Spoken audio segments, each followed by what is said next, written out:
Le paddle en été, comment adapter le jeu à la chaleur et comment se préparer. Bonjour à tous, bienvenue à une nouvelle vidéo. Cette semaine, nous avons vécu une semaine très forte, très dure, avec une chaleur pas trop agréable. Et j'ai pensé faire une vidéo sur le paddle en été, comment adapter le jeu à la chaleur et comment se préparer pour être performant quand nous avons ces conditions. Si nous savons comment cela affecte au jeu, nous allons pouvoir nous préparer avant le match, nous allons pouvoir préparer notre matériel et nous allons pouvoir aussi adapter notre tactique pour être plus performant lorsqu'il fait très chaud. La première chose, c'est la balle. La balle, elle rebondit beaucoup plus. Cela nous donne des avantages, oui, mais va aussi nous sanctionner beaucoup plus parce que ça va nous laisser beaucoup moins de marge. Deuxième chose, les vitres. Les vitres en hiver, on se plaint souvent, la vitre elle glisse. Mais par contre, en été, quand il fait très chaud, la vitre elle accroche beaucoup et les effets vont jouer très fort sur les vitres. Et aussi les raquettes, ce n'est pas seulement la balle qui change, ce sont les raquettes qui vont être ressenties beaucoup plus soft et qui vont rebondir beaucoup plus. Donc vous voyez que la combinaison complète, ce n'est pas du côté du contrôle, ça va être plutôt du côté de la puissance. On parle souvent sur cette chaîne des choix que fait le joueur et avec la chaleur, le joueur il va toujours être un peu moins lucide et va toujours prendre des décisions avec un peu moins d'intelligence.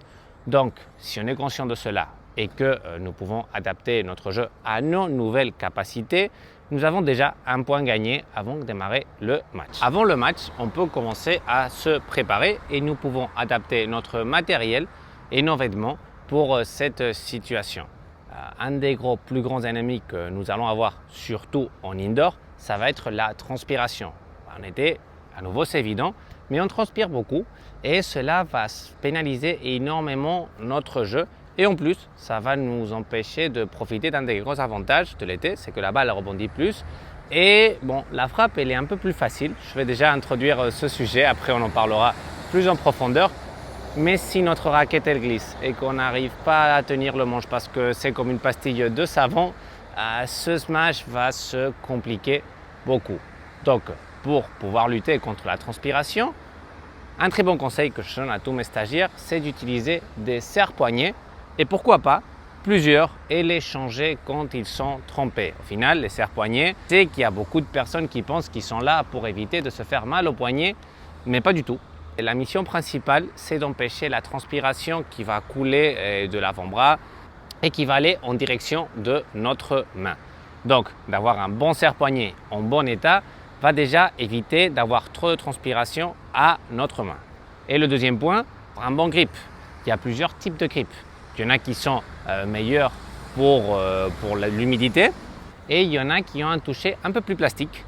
Et ceux-là, ils ne sont pas idéaux pour l'été. Et un dernier conseil, c'est de comprendre le paddle, de jouer un sport plutôt réel. De plus en plus, c'est à la mode d'utiliser des balles qui rebondissent beaucoup, même trop. Mon conseil, ces balles, ce ne sont pas des bonnes idées. Parce que le sacrifice de contrôle va être énorme. On ne va pas gagner énormément de capacité de frappe. Mon conseil avec les balles, c'est de prendre des balles un peu plus lourdes. Il y a des marques qui les font. Je ne dis pas d'utiliser des balles vieilles. Attention, quand on parle d'une balle plus lourde, on va parler de certaines marques, certains modèles qui font des balles plus grandes. Les tailles des balles n'est pas toujours la même. Le poids de la balle n'est pas toujours le même et surtout le toucher n'est pas le même. Donc si on prend une balle plutôt grande, plutôt lourde, avec un toucher solide, ça va nous permettre de profiter de l'été, de profiter de la frappe et de continuer de progresser au paddle et de comprendre le sport.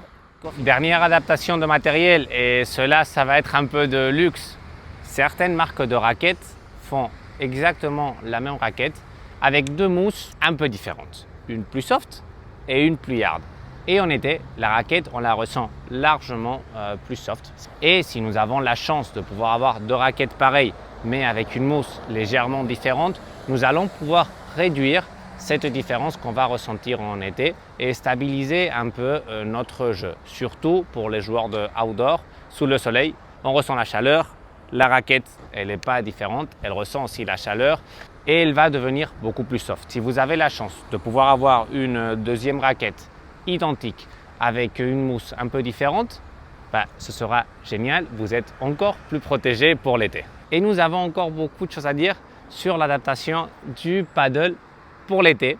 On vous expliquera comment vous devez adapter votre jeu, votre tactique, attaque, défense, lob, frappe, oui, non. Donc juste restez attentifs et à très vite.